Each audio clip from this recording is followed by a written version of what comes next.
This NAS can take 5 of the new E1.S EDSFF drives or M.2 drives. It has 10 gig Ethernet, 2.5 gig Ethernet, and Thunderbolt connectivity. What's more, it has a pretty fast CPU, decent amount of memory, it runs ZFS with a nice GUI, and you can even expand this thing. There's a lot here, so let's get to it. Hey guys, this is Patrick from STH, and this is a QNAP TBS-h574TX. And let me be very clear, we first saw this unit at Computex 2023 in like June of last year, or May of last year, and I absolutely thought this thing was one of the coolest NASs that I saw at the entire show. It took a while, and we were able to finally purchase one, and it arrived, and we've been testing it out for a little over a month now, and I thought, okay, it's about time that we go do a review. There are a ton of really good things in this NAS. There's also some kind of like weird stuff, and there's some stuff I don't really like. And before we get too far in this, I just want to say thank you to all the STH YouTube members who've joined the channel and are helping to fund doing things like buying these little units so we can do our independent reviews. But with that, let's get to the hardware so we can go see how this thing works in a spectacular fashion. Okay, so taking a look at the NAS, the first thing I just want to point out is that this thing is pretty darn small. It's also really nice. I mean, the chassis itself is made of plastic, but also mostly metal, and it feels pretty darn honkin' heavy. And the other thing I kind of like about it is that the shape of this unit is a little bit better, I think, than the Asus store unit that kind of looked like a PlayStation that was kind of sitting on its side or something like that. It's just, this is kind of more of like a squarish shape versus the rectangle and just kind of wider width. That Asus store, by the way, is going to be one of our primary points of comparison. The reason for that is pretty simple. That Asus store used M.2 SSDs, and it also had 10 gig Ethernet, but I think that there's a pretty large set of folks that might rather have this QNAP, and we're gonna go into why in a little bit. The other kind of cool feature, just when we look at the front, is you're gonna see that we have a USB 3.2 port, and that's okay. We're gonna show you a cool use for that when we get to the back. I also wanna point out that we have a Thunderbolt port on the front of this chassis. Now, there are a lot of folks that are gonna run this as a NAS. It's gonna be in a closet, and they're not gonna care one hoot about it.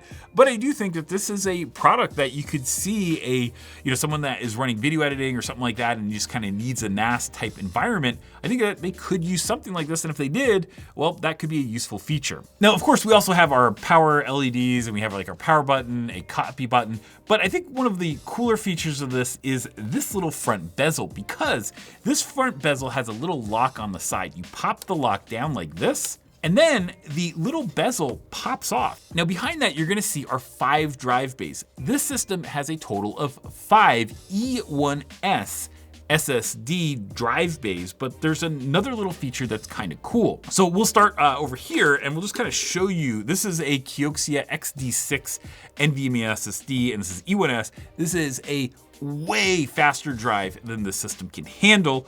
But on the other hand, you might want to go use these kind of E1S data center SSDs if you just care about, having high quality drives or something like that. But QNAP, in its infinite wisdom, realizes that most folks are not going to have access to E1S SSDs right now. In fact, even on the secondary market, they're not necessarily easy to find. And so a lot of folks can get M.2 SSDs, and that is exactly what they have configured for all of these drive bays. Now, one of the cool things is when you buy this system, the original way that you get these drive trays is pretty simple. You get them and they all kind of look like this. So what you get here is you get an M.2 slot, and then you have your EDSFF connector on this side. So if you use M.2 SSDs, your life is pretty simple. You just plug them into the M.2 slot. This is a toolless retention mechanism over here. You just do that and you're ready to go. You just plug this thing in, super easy. Now, if you use EDSFF, it's actually not that hard. For most drives, all you're gonna do is you're going to unscrew the M.2 carrier tray and all that kind of stuff, put that aside, and then screw in the drive. And that's exactly how we have this Kioxia XD6 SSD here. You can see that we have our little, kind of front latching mechanism, and then we have it just kind of screwed into the drive. There are other versions of E1S SSDs out there, and there are different form factors. You can get taller form factors, you can get shorter form factors, and one of the shorter form factors you can get is something like this. Now, this is a Intel P4511, I think, SSD. And we put it in, and we tried originally kind of putting it into these kind of just the 2 screws out of there, and it didn't work. So instead what you have to do is you have to remove the M.2 connector, or that like whole M.2 adapter, And then you put this in the same mounting pattern as that M.2 adapter. Okay, now I'm showing you this with 3 different drives, right? We have the Kioxia XT6, which are the high-end enterprise E1.S EDSFF drives. We then have our high-end 8TB M.2 like Sabrent SSD. And then we have those kind of funky Intel P4511s. And those are funky for another reason.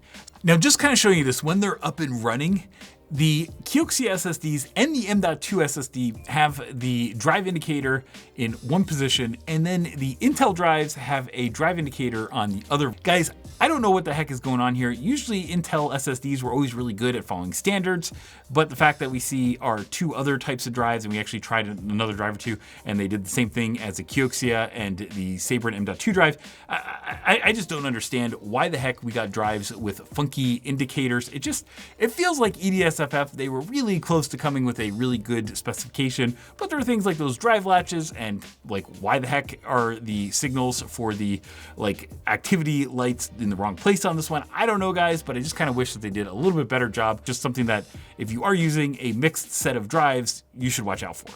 Now, the connectivity to these drives is better than we saw in the ASUS Store units. Each drive gets PCIe Gen 3 by 2 to the drive, and frankly, that's okay at best. Now, it's definitely nowhere near fast enough to take the full wire speed from all of these drives, or like each drive individually. We have like PCIe Gen 4 drives that can run at full PCIe Gen 4 by 4 speeds, but we can't run anywhere near that. In fact, we're like a quarter of that speed in this chassis. So I don't know how I feel about that. On one hand, if you're using E1S drives and you're spending all the extra money for that, I don't necessarily love the fact that you're being curtailed in terms of your performance by just so much. And the flip side to it is the way that the ASUS Store folks did it, where they have PCIe Gen 3 by 1 to the drives.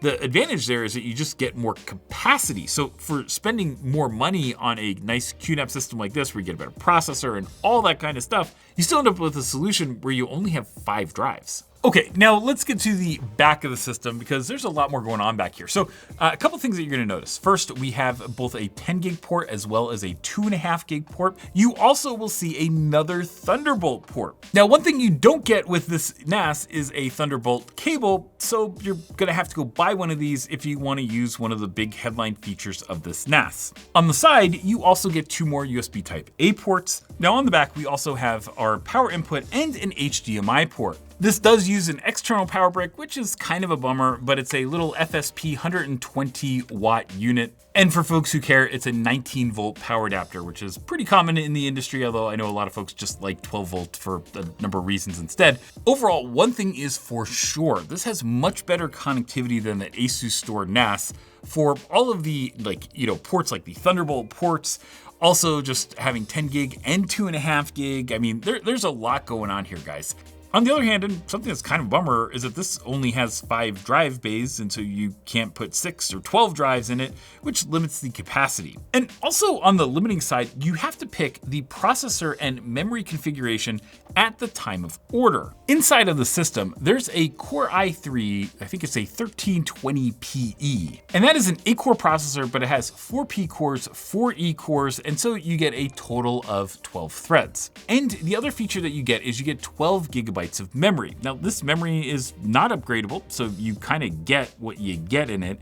And to me, that's a bummer. 12 gigs of memory in 2024 just kind of feels a little bit low when you have a Core i3. Like, that should be at least 16 gigs, but on a system like this, if you really want it to be a server, I would kind of want to see 32 gigs, but that's not even an option here. At $1,199, I really wish that there was another 4 gigs of memory in this Core i3 configuration. Now, one thing that you can do is you can get more memory and get 16 gigabytes of memory and a Core i5 processor. There is a version of this with the Core i5 1340PE, and that gives you the same 4 P cores, but you also get 8 E cores. Your graphics, because of the configuration, is also upgraded to the Iris Xe graphics, and you get your 16 gigs of memory. But it's also much more expensive. I think that one was like $15.99 or so. So at those prices, I think that one of the things that I would go back to is just the fact that you're spending a minimum $1,200 to connect 5 SSDs, which is over $200 a SSD to just connect it to the system. It's just kind of why I feel like I would want to get a little bit more connectivity in a platform like this. But on the other hand, we don't have the Core i5 version, so I can't really compare that right now. Okay, so let's talk really quickly about setting this unit up. There's wizards and all kinds of stuff. It's pretty darn easy. One of the things that you're gonna see though is that you do use QTS Hero. But one of the really nice things about the whole QNAP setup experience is just frankly the fact that the user interface is super easy. Now, of course, I don't really mind managing ZFS from a CLI. I've been doing it for years, so I feel pretty comfortable doing that myself. You know, there are a lot of folks that just want the easy mode ZFS that this offers compared to some other solutions. Like TrueNAS, that's a ZFS solution, sure, but this is just a little bit easier to use. Now, of course, because this is QNAP, you get an app store, and there's tons of apps, and I'll let you kind of go do research on that yourself on what you might want to use, but you can also run things like containers and also virtual machines on there. If you are a VMware customer, and we just did a video on this, and you're a small customer and you just want you need a couple low power VMs to run, you can actually just run it on a NAS like this and not have to pay crazy VMware costs anymore. Okay, so let's talk about the performance of this. Like, frankly, guys, this thing, when you have 5 SSDs, even if they're PCIe Gen 3 by 2 connectivity, I mean, you have plenty of performance for the system, or plenty of drive performance to go and drive a full 10 gig connection and drive your 10 gig connection and your 2.5 gig connection at wire speed. Even if you're in RAID, you're not gonna really have a problem with that. And frankly, the Core i3 processor that's in this is way more powerful than even like what you would see in giant 1 petabyte arrays from just a couple years ago, right? So the fact of the matter is that the Core i3, it may seem like a big downgrade versus the Core i5. Even if you're just gonna run this as a NAS and have a couple of light VMs or containers or something like that, a couple apps running on this thing, you're gonna be plenty fine with the Core i3. I think that the Core i5 is, if you really also need that extra RAM, so you want to have 16 gigabytes of RAM, I think that's a good reason to get the Core i5. But on the other hand, I also think that they missed a huge opportunity not to go up and have like a 32 gig option and have this be like a 16 gig option. I don't know why they didn't do that, especially when you're charging something like, another $400 for the Core i5 or something like that. But I think it's really important to talk about the power consumption as well as the noise of this, so let's get to that next. Okay, so let's talk really quickly about the power consumption and noise that kind of go hand in hand. I also want to talk a little bit about the cooling of the drives in this system.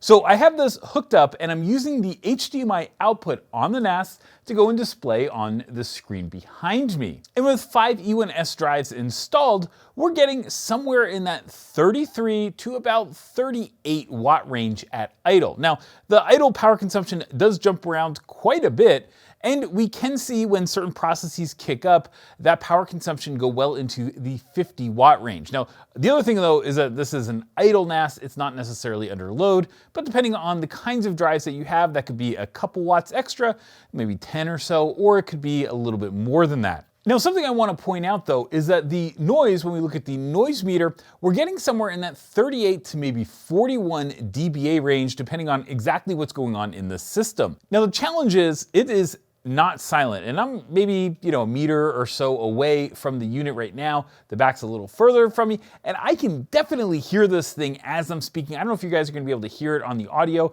It's not like a high-pitched whine, it's a kind of low one, so I think it becomes just background noise. And if you have a loud desktop, then you probably won't even notice it, but sitting close to it, you definitely notice it. But while we have this all set up, I wanted to show you a couple things that I think you're gonna think are quite interesting. So this NAS is at idle, there's not a whole lot stored on here, but just taking a look real quick at the overall temperatures, you'll see that our Kioxia XT6 SSD that's installed, that thing's running at about 52 degrees Celsius. Now, that's not necessarily high or low, but it does owe to the fact that it has the larger 9.5 millimeter size, and so it's getting cooled decently well in this. Now, if I were to click over to one of the Intel drives, you're gonna see that we're closer to around 60 degrees Celsius. We've definitely seen that go up and also go down over time. but it's usually in maybe that 59 to 60 degrees Celsius range. And you know, while we have this screen up, I want to show you another fun thing you can do with this. Now, I'm going to just throw in a couple drives into a little 4-bay. This is the QNAP TR004 enclosure that we did a review of not too long ago on the STH main site. But this is spinning up right now, but we have a USB cable that's just going to that front USB Type A port. And what you'll see in not too long is that our storage, we're actually going to get an external storage array. Okay, after a few seconds of this booting up and connecting to the little NAS that we have over there, getting the USB enclosure online, we see that it becomes part of the drives that we have available now. So you'll see here that we have two Seagate 20 terabyte drives, and those things are running at about 22 degrees Celsius. The cool thing about this is that we actually do get the smart data and the location information with the enclosure into the management interface. So even though this is not part of the main NAS, you're gonna see it here. And the other really cool thing is we know which drive bays these drives correspond to. Because we're in the QNAP ecosystem, you can see over here that the two drives are lit up in green. Now, of course, something that I think a lot of folks are going to use maybe this whole setup for, or they may just use the NAS for, is to connect to something like a MacBook and use a Thunderbolt 4 connection. And that's something that I think a lot of folks are just going to do. So I wanted to show you what that looks like here. And now that the Mac is connected, you're going to see that we got automatically assigned an IP address for our Thunderbolt 4 port. So we have a Thunderbolt port between the Mac and the QNAP. It's already set up and super easy to get installed. And by the way, this thing is not hooked into the network. So this is the only connectivity is the local connectivity that I have things plugged into. Now, in case you're wondering about what the total power is now on this little box, now just being clear that the JBOD, this is on its own power adapter. But what we see on our power consumption right here is that we're getting somewhere in maybe the 60 to about 78 watt range. With that, let's get to our key lessons learned. Okay, so we had a lot in this review, but let's talk a little bit about the key lessons learned. I mean, what do we learn from this thing? So I think my big things are, one, from a performance perspective, even this Core i3 version is absolutely awesome. The Core i3 has plenty of performance for your 4 drives and ZFS and all that kind of stuff. It doesn't really matter what you run it in. The fact of the matter is you have plenty of performance to go push 10 gig, also 2.5 gig, and also use 10 gig on the Thunderbolt ports. As much as I wish that the Core i3 came with 16 gigabytes of memory, because that would have only cost a couple extra dollars and would have made it more useful for things like running a VM or app or something like that, a little extra.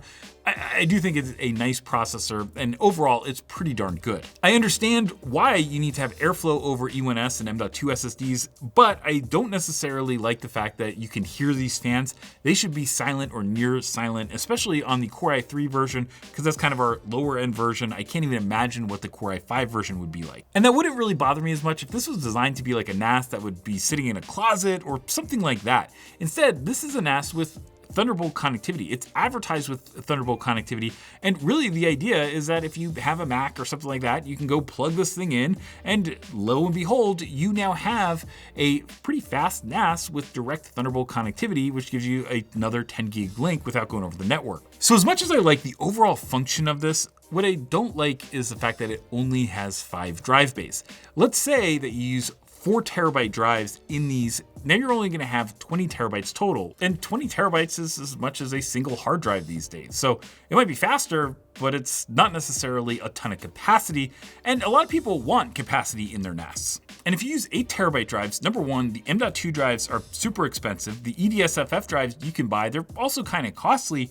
But those 8 terabyte drives, they only get you 40 terabytes raw, or I should say around 40 terabytes raw. So to me, if you used U.2 drives, people would have access to much larger drives. I mean, you can get the 15, 16 terabyte class drives, and you can find those things for under $1,000 now. And so that would make this now 80 terabytes. And if you just wanted to go all out and just get more capacity, this would be very expensive, but you could go and just use the 61.4 terabyte drives, and 5 of those gives you over 300 terabytes. So just to me, even if you only had 5 drives, I kind of would prefer the U.2 drives versus something like this with the EDSFF and M.2. I do, however, love the way that they did the M.2 in this, because it's super easy to just go and put M.2 drives in here. I love that, but if we are using M.2, then I kind of want to have more drives so I can have more capacity. But that's just me. I'd love to hear what you guys think. So definitely, if you have thoughts on that, go put it in the comments down below. We'll also have links to all of this stuff, whether it's the unit, the USB enclosure that we showed you earlier, the cable that we use for Thunderbolt, and all that kind of stuff. We'll have all that down in the description. But if you did like this video, well, why don't you share it with your friends, but also give it a like, click subscribe, and turn on those notifications so you can see whenever we come out with great new videos. As always, thanks for watching. Have an awesome day.